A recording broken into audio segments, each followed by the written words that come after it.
paano i-private ang friends list sa Facebook. Ibig sabihin, tayo lang makakita ng friends natin sa Facebook. Maiwasan mo rin magamit ng scammer ang iyong identity. Kadalasan, ang ginagawa ng scammer, ina-add nila ang iyong friends at nagpapanggap na ikaw. Kung hindi mo pa na-private ang iyong friend list sa Facebook, panoorin mo ang video na to. Una, punta tayo ng Facebook app. Then, dito sa may upper right side, i-click lang ng tatlong linya. Then, scroll up. Click Settings and Privacy. Click Settings.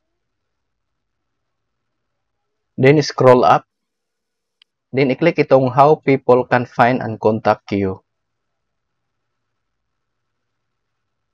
I-click itong Who Can See Your Friends List. Ayan, so nakalagay dito ay public. So, ibig sabihin, kahit hindi mo friends, nakikita nila yung friends list mo. So, para ikaw lang yung makakita ng friends mo, i-click lang tong See More. Then, i-check lang tong Only Me.